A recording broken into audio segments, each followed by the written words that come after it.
ہمارا نفس کہتا ہے یہ جسم میرا ہے، میری ملکیت ہے، اٹس مائی ڈومین، میری خواہش پوری کرنی ہوگی.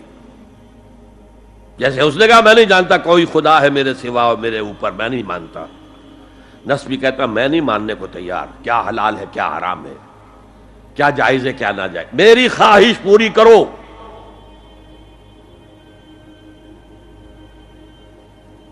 اس کے خلاف جہاد، یہ پہلی منزل کا جہاد ہے. اور آپ کو معلوم ہے 3 منزلہ عمارت ہے تو بلند ترین تو ہے تیسری منزل، اہم ترین ہے پہلی منزل. پہلی منزل بنے گی تو دوسری بنے گی، دوسری ہوگی تو تیسری بنے گی نا. پہلی منزل یہ ہے اور اہم ترین یہ ہے. اسی لیے مولانا روم نے کہا نفس ماں ہم کم طرز فرعون نیست، میرا نفس بھی فرعون سے کم نہیں ہے، لیکن ایراعون نیست، اس کے پاس لاؤ لشکر تھا. اس نے زبان سے بھی کہہ دیا تھا انا ربکم الاعلی، میں ہوں خدا. میرا نفس بیچارہ اس کے پاس کوئی لاؤ لشکر نہیں، زبان سے تو یہ کچھ نہیں کہتا، اندر یہی کہتا میں بادشاہ ہوں اس وجود کا، میری مرضی پوری ہو. تو اسٹرگل اگینسٹ دس بیسر سیلف، ایک سیلف ہے اونچی سیلف، خودی، انا، ایگو، اور ایک ہے یہ بیسر سیلف، ہماری جبلتیں جو اندھی بہری ہیں، جو حلال اور حرام سے انہیں کوئی غرض نہیں ہے، ان کے خلاف جہاد کرنا. آپ نے فرمایا صلی اللہ علیہ وسلم المجاہد من جاہد نفسہ، اصل مجاہد وہ ہے جو اپنے نفس کے خلاف جہاد کر سکے. تمہارے اندر یہ دشمن تو بیٹھا ہوا ہے، تکڑا ہے، تمہیں کنٹرول کر رہا، چلے آؤ باہر کے دشمنوں سے جہاد کرنے کے لیے. تم نے ٹانگے کو گھوڑے کے آگے باندھ دیا. اور ایک دفعہ حضور سے پوچھا گیا ای الجہاد افضل یا رسول اللہ، اے اللہ کے رسول سب سے افضل جہاد کون سا ہے؟ فرمایا ان تجاہد نفسک فی طاعت اللہ، اپنے نفس کے خلاف جہاد کرو، اسے اللہ کا مطیع کرو. یہ جو اندر کی کشمکش ہے، کشاکش ہے، یہ جہاد فی سبیل اللہ کا نقطہ آغاز، اللہ کا مطیع بنانا ہے نفس کو. اس کے ساتھ 2 سب لیول اور ہیں.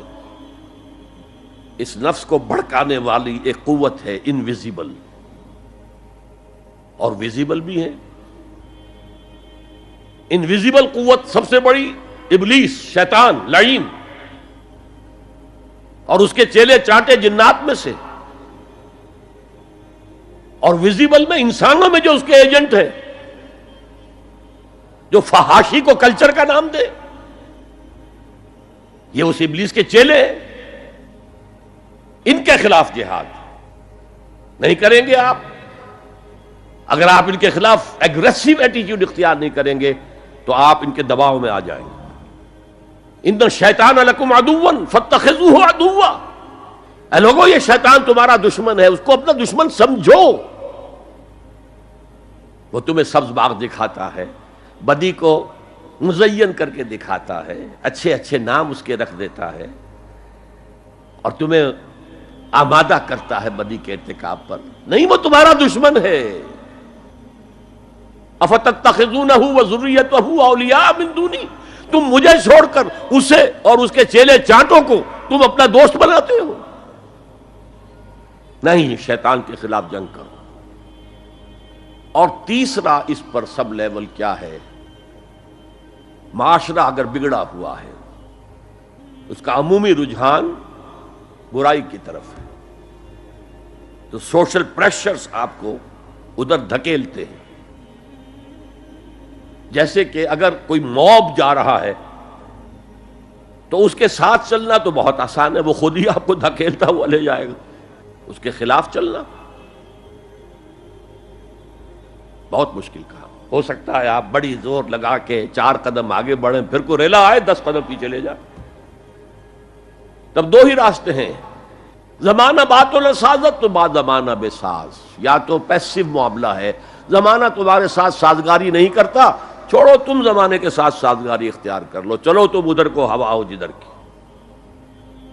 ایک یہ ہے کہ نہیں، زمانہ بات سازت تو بعد زمانہ ستیس، زمانہ اگر تمہارے ساتھ سازگاری نہیں کر رہا تو زمانے سے جنگ کرو، لڑو، ریزسٹ کرو۔ تو 3 جہاد ہو گئے فرسٹ لیول کے، 3 سب لیولز۔ نفس امارہ، اڈ، لیبیڈو، نفس حیوانی کے خلاف جہاد، اس کو بھڑکانے والے، وسوسہ اندازی کرنے والے، اس میں پھونکے مارنے والے، شیطان اور اس کی ذریت مانوی اور ذریت نسلی، جنات اور انسانوں میں جو اس کے ایجنٹ ہیں، ان کے خلاف جہاد، معاشرے کے خلاف ایک اسٹرگل۔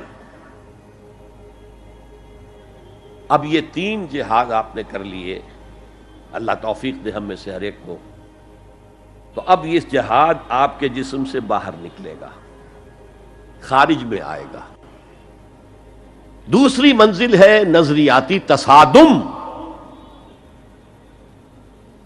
اگر آپ نے ایمان کا نظریہ اختیار کیا ہے تو الحاد کا نظریہ رکھنے والے بھی موجود ہیں۔ آپ نے توحید کے نظریے کو اختیار کیا ہے تو مشرکانہ عقائد رکھنے والے بھی موجود ہیں۔ They are bound to resist. اس کے خلاف جہاد کرنا ہوگا، محنت کرنی ہوگی، اپنی بات کو دلائل سے ثابت کرنا ہوگا، اپنی بات کو اچھے انداز میں حسن اسلوب سے لوگوں کے دلوں تک پہنچانا ہوگا۔ ظاہر بات ہے وقت لگے گا، جان کھپے گی، اور اگر آپ انتہائی سنسیئر ہیں یہ آپ کا ایک لائف لانگ اور ہول ٹائم جو ہے آپ کی انگیجمنٹ ہوگی یہ۔ And time is money.